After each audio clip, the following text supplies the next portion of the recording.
Efendim Habertürk ekranlarına hoş geldiniz. Hepinize iyi hafta sonları diliyoruz. Ben Deren Ertaş ve sevgili partnerim estetik ve plastik cerrahi uzmanı operatör doktor Melike Yazoğlu Yanık'la Şimdi Sağlık programımızla karşınızdayız. Hocam nedir bu haftaki konumuz?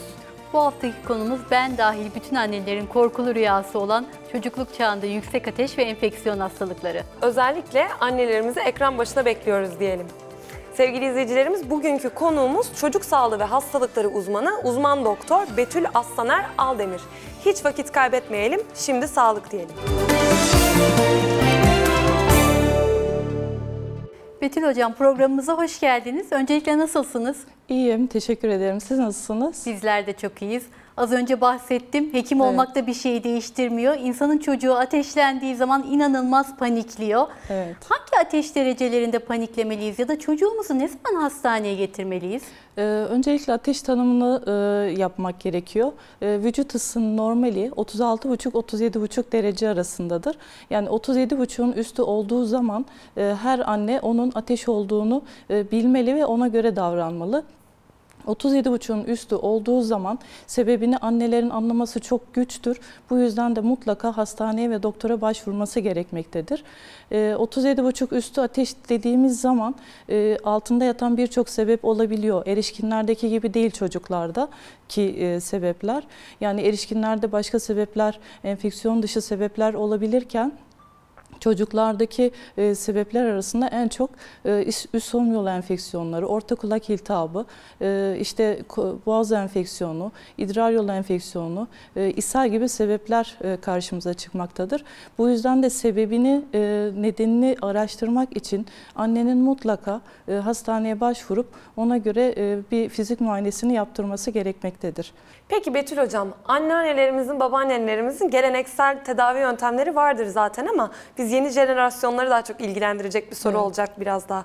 Hafif gribal durumda da hastaneye getirmeli miyiz çocukları? Şimdi annelerin bazı şeyleri fark etmesi, ne kadar tecrübeli olurlarsa olsunlar, kaç çocuk büyütürlerse büyütsünler, bunun sebebini anlaması imkansız olabiliyor. Yani annesi sadece basit bir enfeksiyon ya da basit bir grip gibi düşünüyor ama fizik muayenesini yaptığımız zaman akciğerlerinde yoğun bir enfeksiyon olduğunu görebiliyoruz ya da boğaz enfeksiyonunun çok ciddi, kriptik dediğimiz ilerlemiş boyutuna kadar olduğunu görebiliyoruz. Bu yüzden semptomlar bizim için hastaneye getirmek için yeterli olmadığını düşünüyoruz.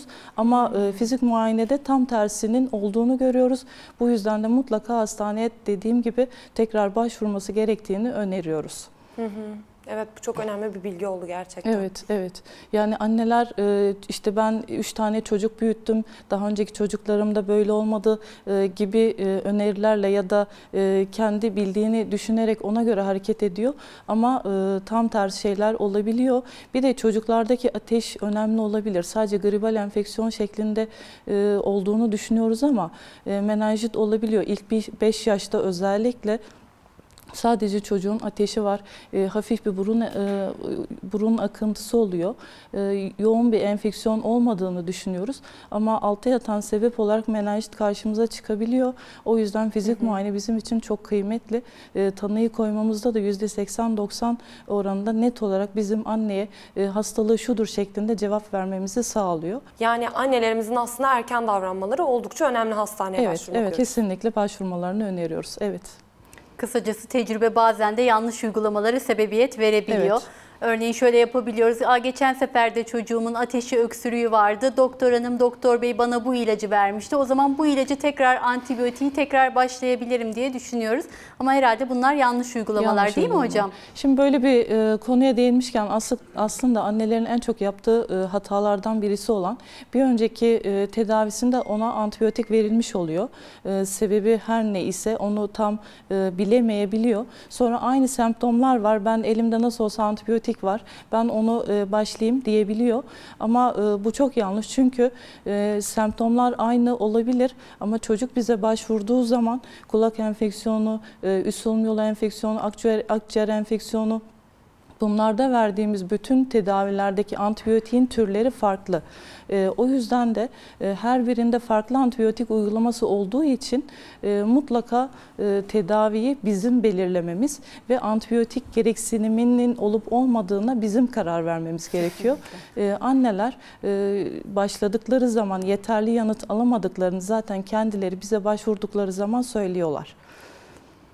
Peki hocam, belli yaşın üzerindeki çocuk bazen kendi şikayetlerini de dile getirebiliyor ama mesela 1 yaş altı çocukları düşündüğümüzde hani bazen gelirler ya, çocuğumda bir huzursuzluk var diye. Evet.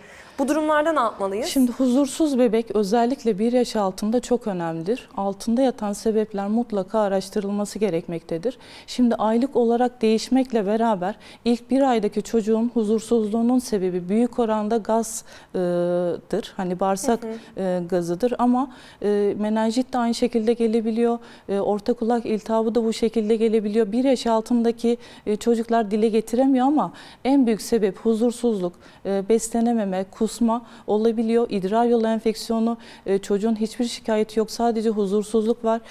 Ama çocuk bir bakıyoruz, fizik muayenesi tamamen normal ama biz tetkik yaptığımız zaman altta yatan sebebin idrar yolu enfeksiyonu olabildiğini görüyoruz. İdrar yolu enfeksiyonuna değinmişken aslında sadece huzursuzluk olabiliyor. Aynı zamanda annelerin dikkatini çeken, böyle dikkatli bir anne ise eğer, işte idrarını yaparken ayaklarını karnına doğru çekiyor. O esnada huzursuzluğu oluyor ya da idrarda çok keskin bir koku olabiliyor. Bunları eğer anne fark etmişse bizim işimiz kolaylaşıyor. Ama fark edilmediği zaman sadece huzursuzluk eşittir bu saydığım sebepler olabiliyor. Bunları ancak fizik muayene ve tetkikle anlayabiliyoruz. Buradan özetle şunu söyleyebiliriz. 1 yaş altındaki huzursuz olan bütün çocukların mutlaka hastaneye başvurup sebebinin araştırılması gerekiyor. Yani 1 yaş altı çocuklarda tüm vücut taramaya da ihtiyaç duyuyorsunuz. Aynen öyle. Sistemik muayenesinin net bir şekilde yapılması gerekiyor. Eskiden çok bilinen bir şey değildi ama artık aileler arasında hava tedavisine başladım diye bir uygulama var. Hava tedavisini de aileler öğrenmiş durumda. Her hırıltılı solunumda hava tedavisi başlanmalı mı ya da yanında neler yapılmalı? Aileler bu tedavi kararını tek başına verebilir mi? Biraz önceki annelerde hani 3 çocuk büyüttüm ben, tecrübeliyim, ona göre bir tedavi uygularım şeklinde anneleri biraz bu konuda desteklememiştik ama bu hava tedavisi konusunda aslında biraz onlara güveniyoruz.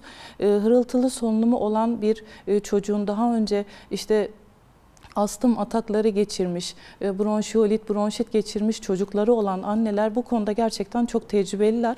Biz onlara şöyle söylüyoruz. Hava tedavisini evde başlayabilirsiniz. 1-2 dozluk bir tedavi verdikten sonra mutlaka tarafımızca tekrar değerlendirme işini bize bırakın. Çünkü devam edip etmeyeceğine biz karar vermeliyiz. Ve hırıltılı solunum eşittir. Her zaman bronşit, bronşiolit, zatürre demek değildir. Basit bir burun tıkanıklığını anneler hırıltılı solunum şeklinde değerlendirebiliyorlar. Ama bu konuda tecrübeli anneler çok yanılmıyorlar. Aksine tedaviyi başlayıp geldikleri zaman çocuğun tedavisinin bir taraftan da başlanmış olmasına sebep oluyorlar. Ama yine de son noktayı koyma açısından tarafımıza başvurmalarını ve tedaviyi sil baştan bizim düzenlememizi öneriyoruz. Antibiyotik kullanıyorum ama çocuğumun ateşi düşmüyor. Hani antibiyotik daha kesin çözüm olarak bakılır ya çocuklarda. Bu durumlarda ne yapmalı anneler? Şimdi antibiyotiği başlama kararını eğer biz vermiş isek annelere özellikle şunu söylüyoruz. İlk 48-72 saat içinde antibiyotiğin etki etme süresi vardır. Bu süreyi geçmeden çocuğun ateşinin düşmesi mümkün değildir. Hemen panik yapmayalım diyoruz annelere. Panik yani. kesinlikle yapmayalım. Ama mesela çocuğun dirençli ateşi vardır, 48-72 saat geçmiş olmasına rağmen ateşi düşmek bilmez. O zaman mutlaka tekrar başvursunlar ama ilk 48-72 saat içinde de ateşi umduğundan daha fazla ise ve dirençli ise sadece ağızdan aldığı antibiyotik yeterli olmayabiliyor. Biz bu dönemde şöyle diyoruz. 3 saat arayla ateş düşürücüsünü ver, ılık suyla banyo yaptır, soğuk uygulama yap ama buna rağmen hiçbir şekilde yanıt alamıyorsak mutlaka bize başvurun. O zaman da işte damardan sıvı tedavisidir. Hani çocuğu çok yormayacak şekilde, tedaviyi değiştirmeyecek şekilde devam ediyoruz.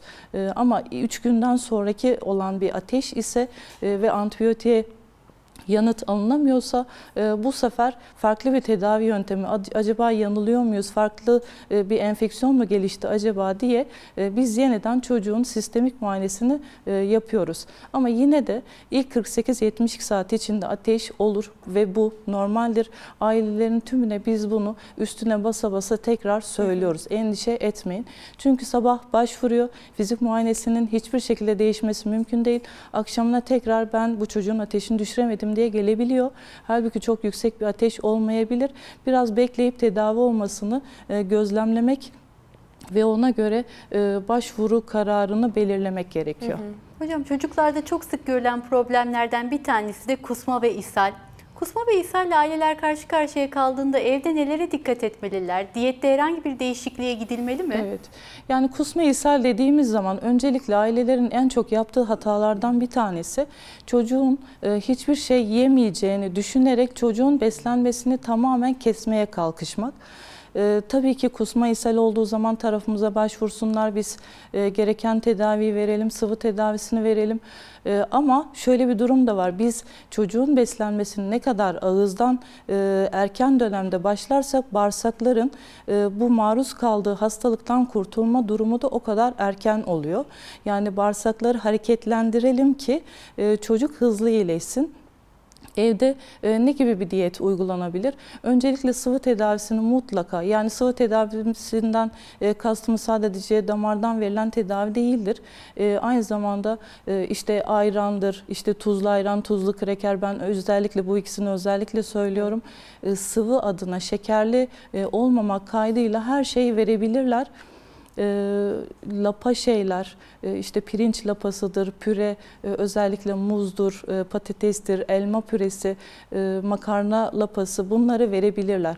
Yağlı olmasın, özellikle yağ biraz bağırsak hareketlerini hızlandırdığı için tam tersi ishali artırabiliyor. Yağlı ve şekerli şeyler yemesini ilk dönemler özellikle önermiyoruz. Hocam annelerimiz bir de evham yapabiliyorlar. Pandemi sürecinde de yaşadık benzer durumları. Sınıfta bir çocukta influenza var mesela diyelim. Benim çocuğumda da var mıdır kesin? Böyle bir şey mümkün mü söylemek? Evet, ama şöyle, şimdi 20-30 kişilik bir sınıfta 5-6 tane influenza pozitif gelen, şikayetleri yoğun olan çocuklar olduğunu ifade ediyorlar ama geldiği zaman çocuğun hiçbir şikayeti yok.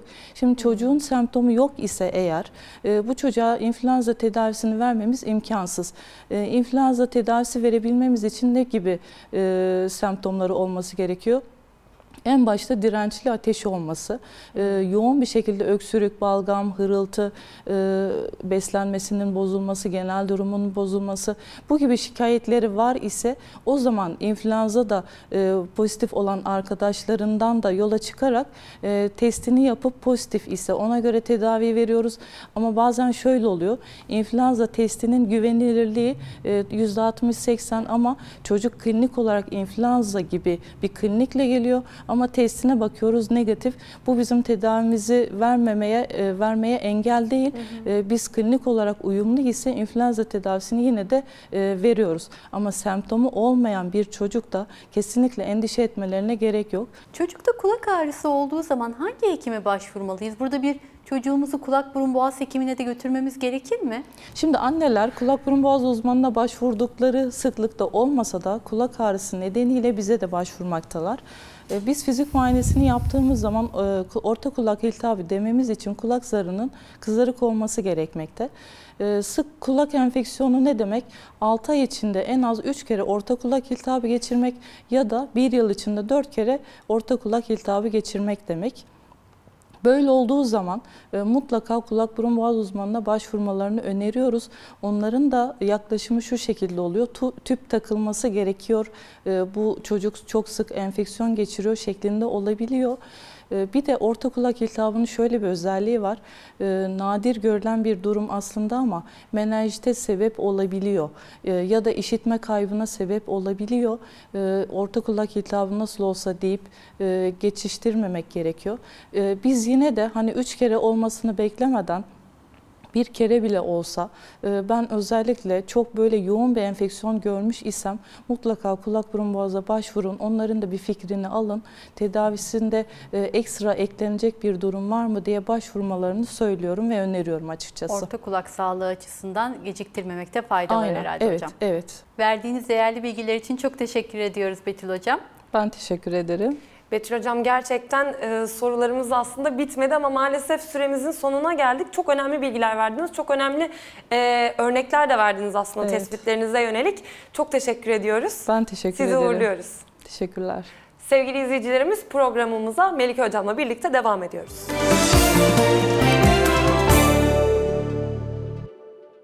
Sevgili izleyicilerimiz, programımızı estetik ve plastik cerrahiye değinmeden kapamıyoruz. Melike Hocam'la yine çok ilgi çekici bir konu konuşacağız bu hafta. Hocam, konumuz liposuction. Liposuction nedir tam olarak? Lipolizden farkı var mı? Lipoliz de çok sık duyduğumuz bir kelime aslında. Biraz ikisini de açıklar mısınız? Aslında gerçekten liposuction ve lipoliz terimleri birbirine karıştırılıyor. Birbirinden tam olarak ayrılmasalar da farklılar. Lipoliz dediğimiz işlem yağların eritilmesi işlemidir. Liposuction ise eritilen bu yağların vakum yardımıyla dışarıya alınması işlemidir. Lipolizde yağlar eritilir, vücudun kendisinin atabilmesi için vücutta bırakılır. Belli bir süre sonra bu yağ asitleri şeklinde vücuttan atılır. Liposuction'da ise eritilen yağlar farklı olarak özel bir vakum aracılığıyla dışarıya doğru alınır. Yani liposuction'ın bir önceki aşaması lipoliz mi? Yanlış mı anlıyorum? Liposuction'ın bir önceki aşaması aslında eski dönemlerde her zaman lipoliz değildi. Liposuction yaparken eski dönemlerde klasik yöntemde sadece yağları hareketlendirmek, damarları büzebilmek için bir sıvı verirdik. Ancak şimdi teknolojinin gelişmesiyle birlikte araya bir basamak daha ekledik. Cihazlar yardımıyla yağları eritiyoruz. Yani lipoliz yapıyoruz. Ondan sonra da suction'la yağları emiyoruz. Anladım. Peki çok farklı teknoloji ilerledikçe tabii tedavi yöntemleri de kendini genişletiyor. Ultrasonik liposuction, lazer liposuction gibi klasik liposuction'dan daha farklı işlem isimleri de duymaya başladık. Bunlar nedir tam olarak? Farkları nedir? Bunlar aslında cihazlar yardımıyla yağları az önce söylediğim gibi eritme işlemimiz, yani lipoliz yapma işlemimiz. Bu işlemi ya ultrason enerjisiyle yapıyoruz ya da lazer enerjisiyle gerçekleştiriyoruz. Ayrıca bu cihazların cildi sıkılaştırma etkisinden de faydalanıyoruz. Böylece daha az enerji harcayarak, daha az travma yaratarak daha çok yağ alabiliyoruz. Eş zamanlı olarak da cildin sıkılaşmasını sağlıyoruz.